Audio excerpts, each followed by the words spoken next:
ou pas donc dafa am des zones yoo xamante ne ni nguur gi dafa leen a visé woon jàpp ne fii nii moom moo ko war a gagné mu jaral ko mu jël de ay ñii ay fonctionnaires ñii nekk beneen catégorie sociaux kii ñu fexe déplacer leen exemple bi ñu ciy gën a jël mooy la municipalité de Matam nga xamante ni à un moment donné gars yi recensé nañ fii des milliers de personnes yoo xamante ni dañ leen a jël population électorale bi yokk bu extraordinaire. Voilà, tout à fait faciliter leen seen déplacement tout ça pour ñu dem voter ji foofu te soo seetloo xam nga tout juste après l' élection présidentielle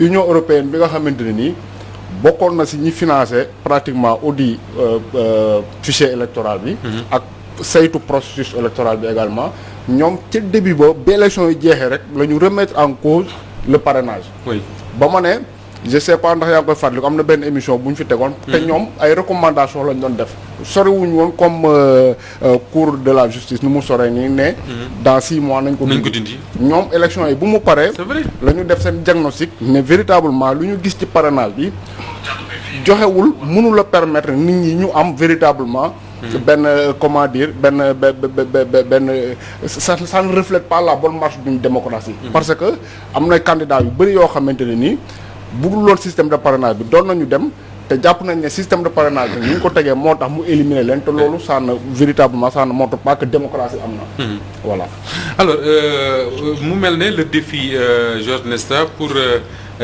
l'opposition en tout cas mooy fexe ba xale yii ñu wax ne nekkuñ ci fichier électoral bi ñu inscrire leen ci xaw ma nag. Justement, sera à l'occasion d'une révision exceptionnelle des listes.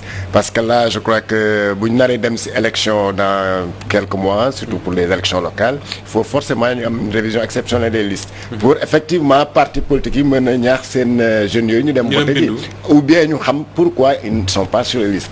Ensuite, je crois que war nañu régler aussi le problème des ordres de mission. On en avait beaucoup parlé ci élection législative passé bon ça a amené parce qu'on avait vu qu'il y avait un usage exagéré des ordres de mission.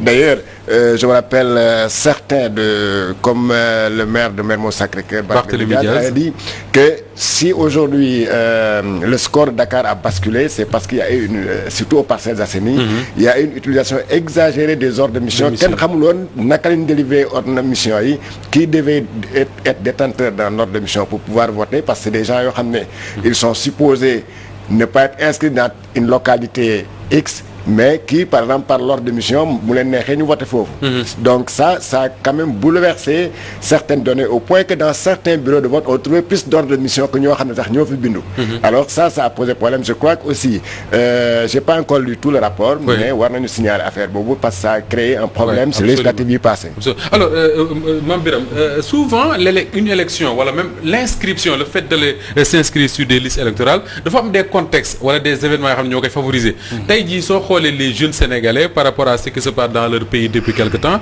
j'imagine que si jamais il y a une comment dire Georges révision exceptionnelle des listes électorales boo def nag inscription massive mooy am oui tout à fait parce que xam nga bu ñu demee ba jàpp ne tey jii nii carte électeur moom mooy changé nekkul wàcc ci mbedd mi xeex nekkul saaga nekkul xuloo donc élection moom moo mën a permettre nit ñi ñu tànn ki nga xamante ni moom la ñu wóolu yaakaar naa ne dès l'instant que jàpp nañu loolu ba dugal ko ci bopp yi bu ñu permettre à tous ces jeunes là ñu dem ci inscrire ci fichier électoral bi je pense que ne ils ne vont pas se faire prier te boo seetloo discours bu Ousmane Sonko mujjee def mu ngi ñëw ci lu mel noonu mu ngi expliquer ne le président Macky Sall boo déggee ñu ne légitimul c'est parce que élection yi passé non seulement dafa jalgati carte gi mais également am na beaucoup de jeunes sénégalais yoo xamante ni amoon nañ fasiye woon nañ yéene voté mais bu ñu demee ba foofu dañu leen kat inscrire nu mu turati am ngeen inscrire ngeen pour am carte d'identité mais inscrire leen ci fichier électoral bi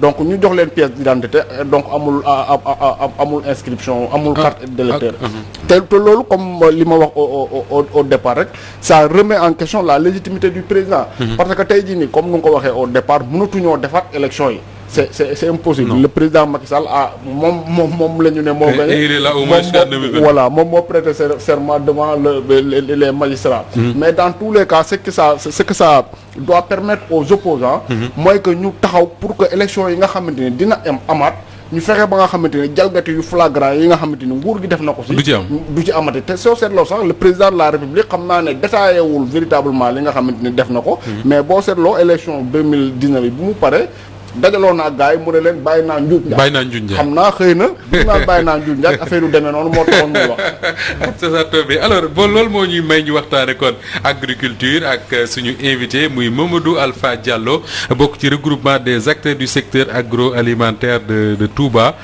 d'abord d'une manière générale campagne électorale on parlait d'élection campagne de commercialisation agricole campagne agricole bi ñu nekk nii soo ko doon évaluer tey lan lañ ci mën a retenir parce que dégg naa ministre bi quand même mu ne depuis 1950 ou quelque chose comme ça on n'a pas eu campagne bu baaxee nii est-ce que point de vue boobu nga partagé ak moom. bon évidemment non parce que déjà prouvé woon naa ko ci ay chiffres boo xoolee point de presse boobu mu doon def man rek la doon tontu. parce que dafa njëkkoon génn mois de novembre annoncé ay chiffres. oui ma génn rapport USDA bu ko contredire. bu ne ko effectivement Sénégal amul prévision wu 1,826,000 tonnes. Pourquoi ma génn USDA bi mu ngi wax foofu naan j'ai entendu quelqu'un dire le rapport du USDA. et ce quelqu'un là c'est toi. c'est moi donc bi mu waxee loolu effectivement USDA def ne 1,400,000 moo am Sénégal at bi si prévision maa ngi toujours si prévision j'utilise bien les mots. mois de novembre la wax moom 1,826,000. mois de février USDA génn loolu moom pour moom bi may wax dama nekk damaa gëm USDA. moo tax mu ne man ça m'intéresse pas ñeneen li ñuy calculer waxuma loolu USDA dafa bind ci rapport bi ne. samay données maa ngi ko jëlee ci ministère de l'agriculture. donc man je lui ai posé la question comment se fait-il kii jëlee ay chiffres ci yow. am 1,400,000 yow nga am 1,826,000. loolu laa ko laaj. kon donc li mu tontu ak li ma laaj bokkul. léegi bi mu ñëwee ci conférence de presse bi mu ne. Prégec validé na 1,800,000 tonnes un peu moins. c'est pour la première fois dans l'histoire du Sénégal ma dégg Prégec mooy validé pourtant Prégec mu ngi fi depuis 2012. te loolu du rôle am. bon rôle am la mais day analyser. d'accord en fait bu ma ñëwee si biir di nga xam lan moo tax. Prégec warul kii. c'est-à-dire que comme nga xam ne jàpp naa ko ci USDA bi jàpp naa ko ci SILS bi doon na wax tamit SILS. boo gisee tamit utul SILS. Prégec la dem te xamul ne SILS moo coiffé Prégec. léegi moom dafa waxoon ne une mission conjointe du SILS ñëwoon na fi ànd ak FAO ak PAM. valider ay chiffres. yaa ngi dégg man ma woote SILS. yónnee leen courrier SILS tontu ma courrier baa ngi fii. SILS nee na laalewul ak dara chiffre ministre bi. ah oui loolu la wax et j'ai les audios du secrétaire général adjoint exécutif adjoint du SILS. ak son collaborateur qui me le dit au téléphone et qui me le dit sur un document. yaa ngi dégg bi mu xamee ne nag mënatul jaar foofu. ren mu indi bii pas mu indi Prégec. Prégec ma wax la. c'était juste une visioconférence. man je demande au ministre comment des gens qui sont à l'autre bout du monde puissent dire que agriculteur bu nekk au fin fond du Saloum mu ngi am 1,200,000 gerte loolu mënul nekk en visioconférence c'est impossible. déjà que ñooñu. li ñu wax mooy. li gën a neex ci rapport bi muy def conférence de presse bi lire na lépp rapport bi mais liirul li ci suuf man li ci suuf moo ma doon intéressé. li ci suuf rapport bi daf ne Sénégal serait en stress alimentaire à partir du mois de mars. dina nekk stress alimentaire Fouta Tampi dina continuer di tampi rapport bee ko wax de. c'est le rapport de qui? c'est un rapport de la Prégec moom bi mu wax. d'accord après si vous voulez je vous le donne. d'accord li ma gën a yéem ci dessin bi ñu def. mooy que daf ne toutes les régions qui bornent la vallée du fleuve Sénégal dañuy nekk en stress alimentaire. le stress alimentaire mooy lan moom. mooy maanaam insécurité alimentaire. waaw du maanaam dinañ am jafe-jafe lekk du xiif mais dinañ am jafe-jafe lekk voilà. très bien mu ne bu ñu yeggee ba ci mois de mai. Fouta day nekk ci ñàkkub lekk.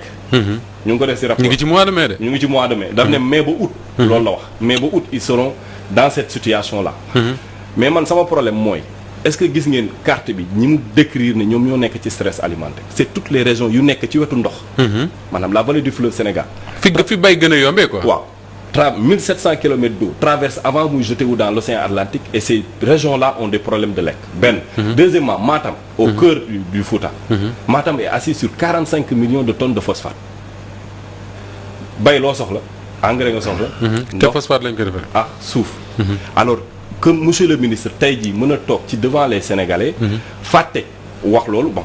damay de bon sens dama naan da ko fàtte wax loolu au peuple sénégalais et puisse se justifier comment est-ce que des régions telles que toutes les régions qui bornent la vallée du fleuve Sénégal puissent être en difficulté alimentaire mu dellu ñëwaat ci chiffres yi mu ne Prégec validé na ko 1,8 million tonnes. oui mu ne 721 000 tonnes la ñu collecté officiellement.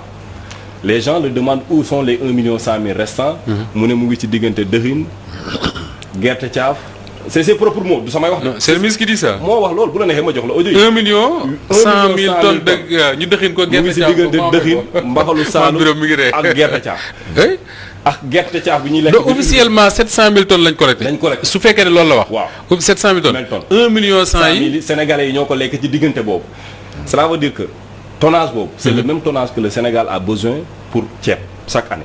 kon cela veut dire que tey ku jënd kilo ceeb jënd nga kilo gerte en tout cas man sama kër mosuma jënd kilo ceeb jënd kilo gerte. Maintenant je reviens sur son chiffre 721 000 tonnes. et je dis ici que les 721 000 tonnes sont faux. wax naa ko keroog seen rajo bi le 22 avril. lu tax sont faux. le 12 avril. Segna mi nga xam ne moom mooy collecter les données de l'arachide du Sénégal. yónnee na ministre bi rapport ne ko gerte jeex na Sénégal bindal ko ne que le total c'est 653 000 tonnes. jàppal bu baax date yi ma lay wax. ne ko Sonacos mu ngi am 53 000 exportation yi ñu ngi ci 464 000 ainsi de suite ba keroog mu yegg 63 000. 653 000. ministre bi génne une circulaire le lendemain que j'ai ici. oui pour dire que ne campagne arachide de commercialisation de l'arachide jeex na Sénégal. kon cela veut dire que après rapport Segna boobu. beneen gerte mënu fa tegu. léegi dites-moi naka la rapport boobu ne 653 000 tonnes a fi am. 12 jours après ministre bi ne dolli ci 70 000 tonnes. vous savez pourquoi mu def ci 70 000 tonnes. pourquoi. le 24 novembre dafa génnoon point de presse ne. Sénégal dinañ am 1,826 000 tonnes. mais assurez-vous que collecte bi va être entre 40% et 50%. léegi bu fekkee ne 653 000 lañ yem yi ko waa Segna wax. bu boobaa du am 40% bi. léegi mu dolli 70 000. pour am 40% yi mu digale woon maanaam 700 000 tonnes. moo tax mu def 700 000. d'accord man dama lay déglu je me pose des questions très simples. wala une question très simple. le ministre de l'agriculture. ban intérêt la am di divulguer comme ni nga ko waxee de faux chiffres. déjà porte plainte naa ko pour diffusion de fausses informations. Oui. manipulation de chiffres en vue de tromper le chef de l'État. oui benn. plainte boo xam ne du jëm fenn moom. je vois mal. dafay yaakaar non je vois mal ñu convoquer le ministre de l'agriculture. waaw mais en tout cas bu fekkoon pays développé yi dinañ ko woo. allons-y. léegi nag. bon xam nga tubaab def ne quand vous voulez une vache vous donne plus de lait vous lui mettez de la musique. il met de la musique au président de la République parce que daf ko jox plus d'argent le lait représente le lard. pour yow ces chiffres-là sont destinés au chef de l'État pour tromper ko. principalement c'est pour le tromper. c'est pour wane ne que jox nga ma 60 milliards ma def campagne agricole léegi maintenant il faut que je te donne des millions de tonnes nee na Sénégal am na une autosuffisance en céréales de 90% mais loolu c'est totalement faux yow booy ndekki tu as besoin du blé. tout le blé passe par la mer Noire maanaam day jóge Europe di ñëw fii.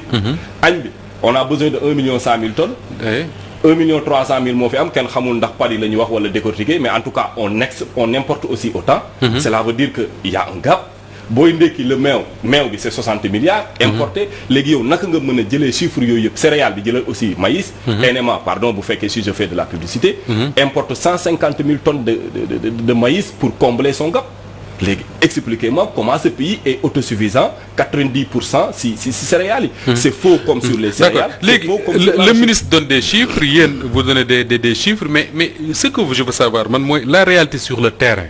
c'est-à-dire que tey gerte bu amee les gens le sentent ci paysans yeeg seen unité de transformation yi ndaw rek yooyu est-ce que tey jii sur le terrain on constate que effectivement on est dans une bonne campagne. on est dans une mauvaise campagne et très mauvaise parce que déjà qualité gerte gi baaxul. rendement bi on se situe entre 62% selon ITA. et mais qualité gerte bi. waaw qualité gerte bi. cela veut dire que tey jii boo jëndee 100 kilos gerte. tu risques de gerte xott tu risques de te trouver avec 62 kilos. alors que le bon rendement se situe entre 70 kilos. et 72 kilos bu fekkee 100 kilos bi nga jënd. ok donc ça veut dire que c'est un mauvais rendement. benn léegi nag. sur réalité sur le terrain seen rajo fan yi dégg naa kenn ku nekk au Saloum. Tukulóor Baye. qui dit que ne. wax na ko léegi rek may dégg. voilà les 600 milliards bi ministre bi wax la agriculteurs yi toog. c'est complètement faux. le 17 mars génn na sur une télé de la place en disant que dégg na ciment. jeex na ci monde rural bi parce que engrangé nañ ne suffisamment d'argent. pour mën a tabax. mais l'ironie du sort je l'ai démenti mais semaine bi ci topp ministre du commerce ñëw ci même télé bi même émission bi démentir ko ne ko manquement boobu est dû à 3 choses. première bi cimentier bu mag bi ci dëkk bi dafa paanoon. janvier dafa amoon grève transport. En plus les émeutes du mois de mars. C'est ce qui a causé c'est ça. D'accord. Donc man duma ko tontu c'est son propre collègue qui l'a répondu. Alors Georges man quand j'écoute Alpha Diallo déglu le ministre de l'agriculture je me pose forcément des questions et dañuy waxtaan ñun ak baykat yi mais souvent bu ñu naan la 600 milliards def nañ ko ci àll bi nangam ci milliards mi ngi ci loxo baykat yi jënd nañ gerte gi am nañ xaalis nangam ak nangam mais boo waxtaan ak sa ay mbokku baykat da nga naan mais est-ce que ñun ñiy wax ci télé ak rajo yi nekkuñu ci benn réew bu sori trop ak réew bi nga xam ne ci la baykat yi di dund.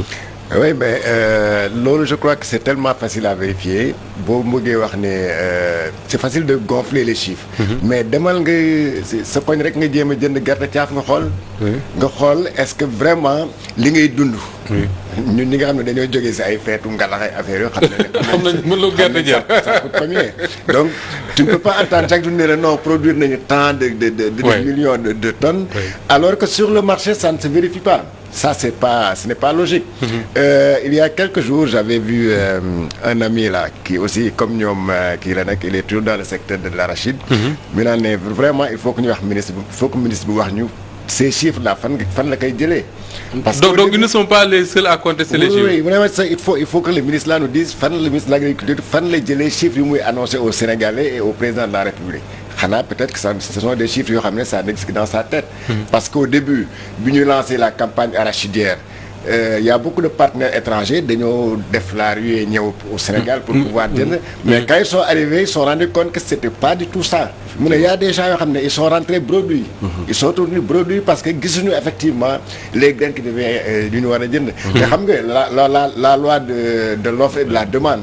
Le prix détermine la. Mais bien sûr bien sûr. Donc bu fekkoon ne loolu am na waxuma la sax les grands producteurs ak ñoo xam ne ñoo nekk dans le circuit. Mais même la vendeuse.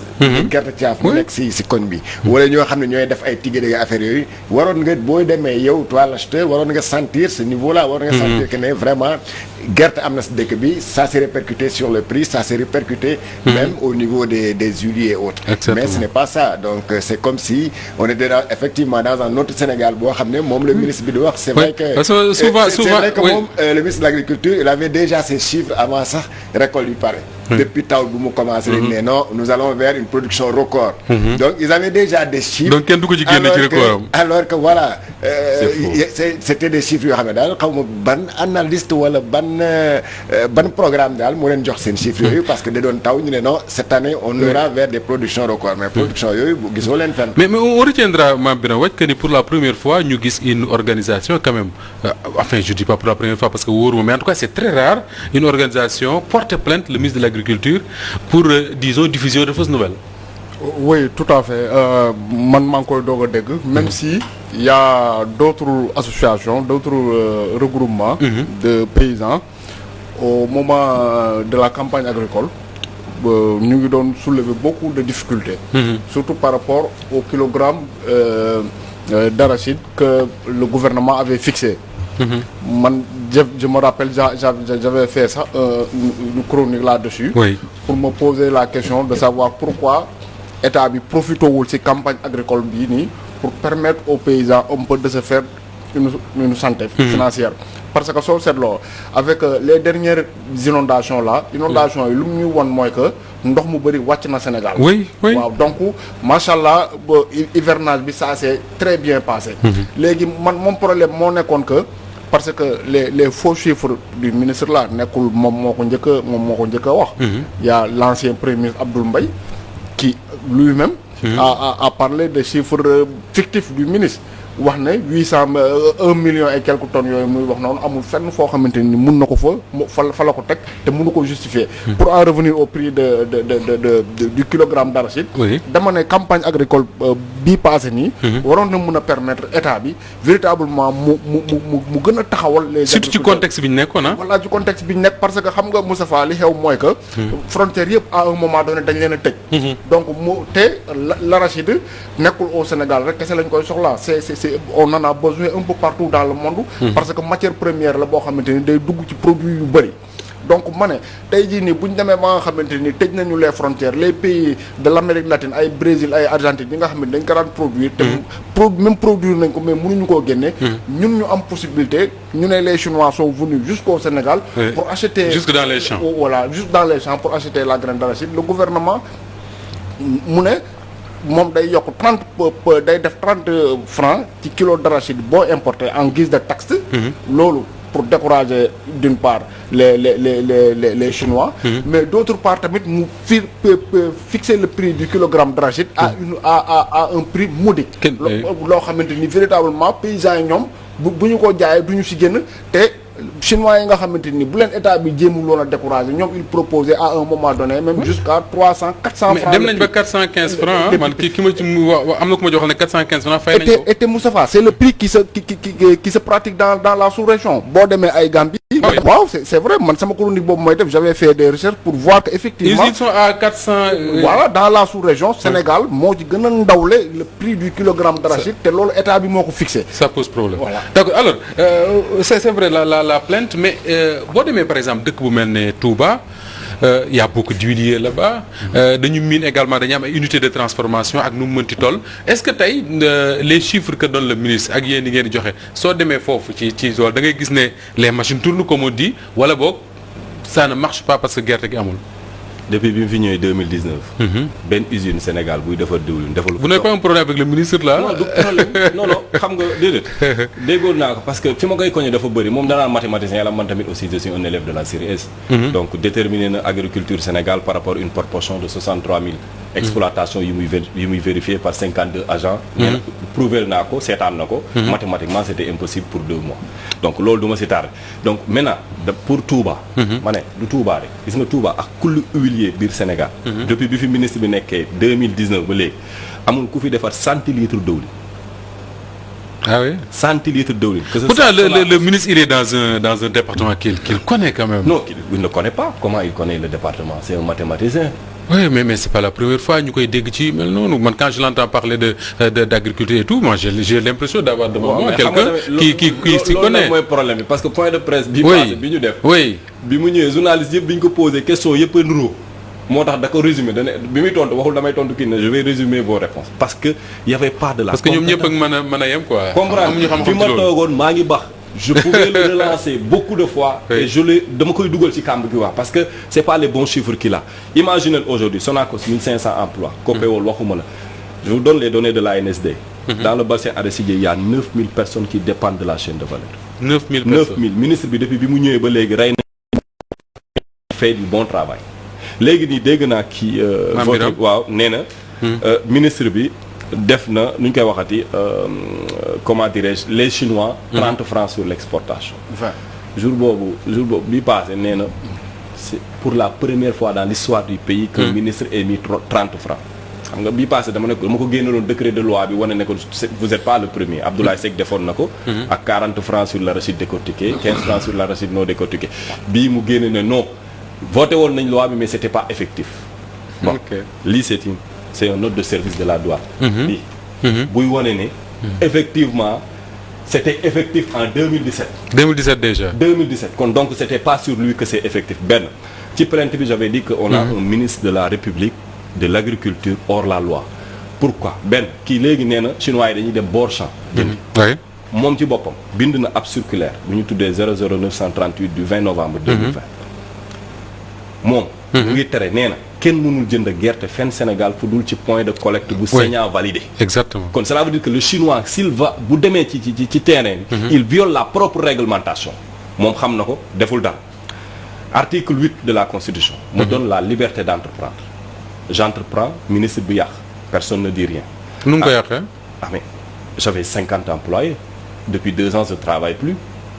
mais est-ce que responsable du ministre bi la. waaw mais bu fekkee ci le code des investissements bi ma dugal Sénégal pour ma ñëw investir Sénégal. le code des investissements def ne ma. ñëwal ma defal la suspension des taxes nga créer emploi mais ci biir code des investissements toujours mu ne. vous aurez accès à la matière première. ok waaw léegi bu ma jotul matière première bi nu may liggéey du dëgg ñu dellu ci article constitution toujours 25-1 nee na les ressources du pays devraient retourner d'abord aux Sénégalais. oui. léegi nag na ma ministre bi expliquer comment il peut expliquer que les exportations mën a yegg à 400 bon moom nee na 518 000 nañ jël ay chiffres am 518 000. huiliers yu dëkk bi nekk ci 83 000. Sonacos 53 huiliers yu dëkk bi 83 000 rek ngeen am ci gerte te ñoom ñëpp kese te ñoom ñëpp nee nañ duñ ko def diwlin parce que 83 000 tonnes. tonnes waaw 83 000 tonnes ça c'est ridicule. c'est ridicule. loolu moom moo fi nekk léegi. comparé aux 500 000 tonnes qui ont été exportées. waaw kay comparé loolu. léegi nag xam nga foofu réalité manifeste d'une ségrégation mu ngi foofu. léegi nag nga jël ñooñu nee nañ ñoom loolu mënuñu ko. est-ce que 83 000 Sonacos ci lay dugg. waaw Sonacos 53 000 Sonacos mu ngi fi. 18 000 Copéol 7 500. mais c'est ridicule comme dit Mame Birame. est-ce que juumuloo parce que les besoins de la Sonacos. oui c'est 360 000. non c'était entre 200 000 et 400 000 tonnes. non capacité de collecte Sonacos 360 000 tonnes la. 360 000 tonnes léegi capacité de collecte ak li ñu mën a liggéeyee bokkul. waaw léegi ñoom nag soxla nañ 260 000. waaw wala 250 000 pour liggéey. léegi Fada am na 53 000. nee na moom mënul liggéey ci loolu. li mu koy def nee na da koy jaayaat chinois yi kon cela veut dire que l'exportation 518 000 yooyu va augmenter. Sonacos day jaay chinois yi. da koy jaayaat. mais c'est grave. j'ai circulaire bu koy wane Sonacos Fada wax na ko keroog à la télévision nee na ko dama koy une partie dama koy jaayaat. Copéol nee na moom day jaay intégralité bi yëpp. kon donc alors dites-moi comment dans ce pays on peut avoir un système wala simplement ay industries. ci mais kon huiliers dañuy disparaître su ma dégloo li ngay wax. dégg moom xam nga lan je vais vous donner les chiffres bi mu wax nee na. première année bi mu fi ñëwee 2019. ñun ñu ngi woon ci collecte 3%. année bi ñu ngi ci 13. cela veut dire une augmentation de 10%.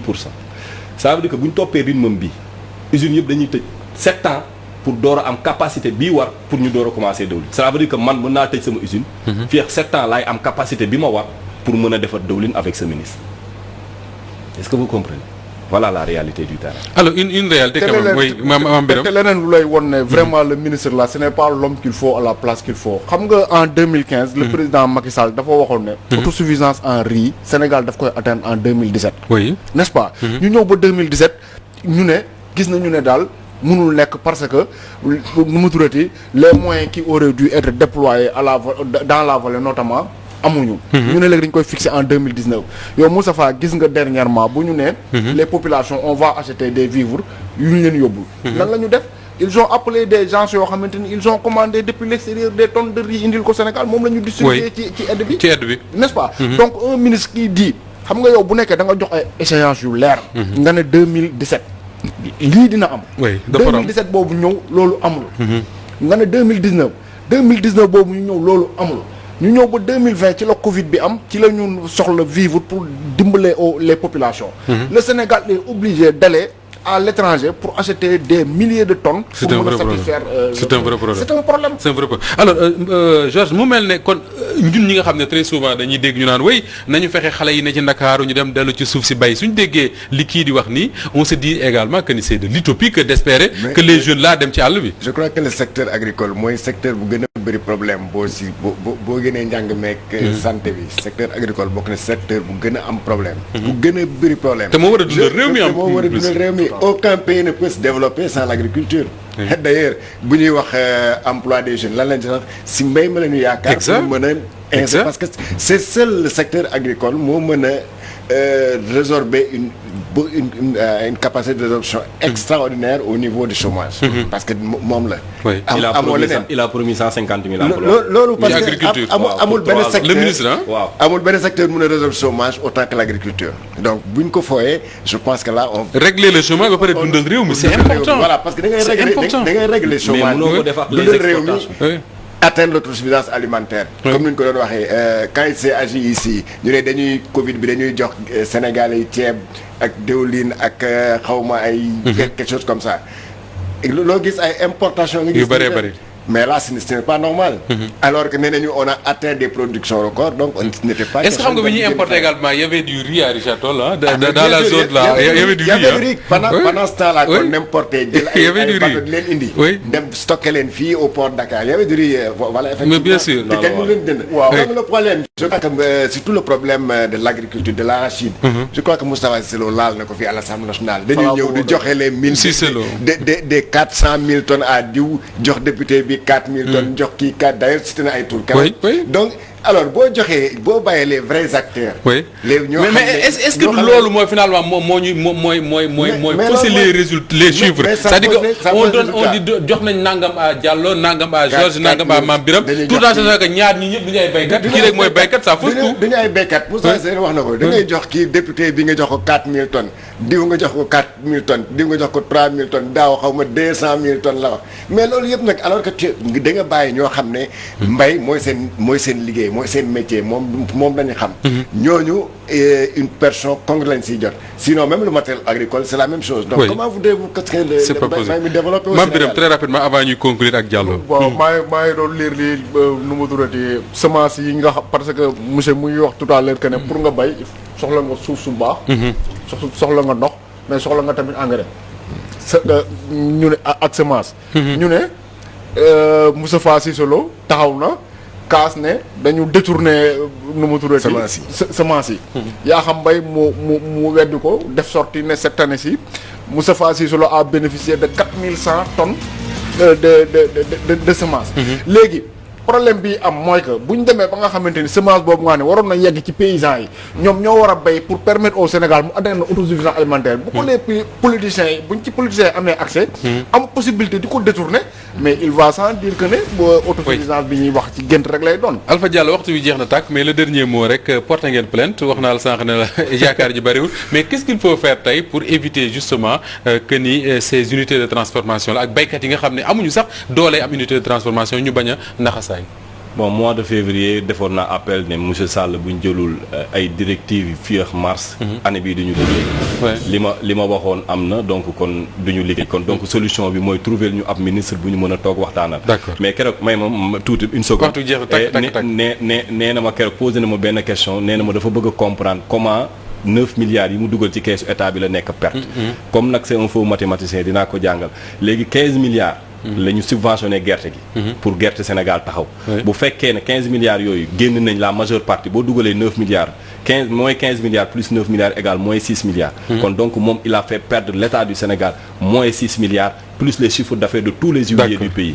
grand merci Mamadou Alpha Diallo Georges Malick gërëm baax di gërëm Mame Birame Wathie mbokk yi jërë ngeen jëf ci ànd bi ak Walf TV ba suba ak jàmm incha allah.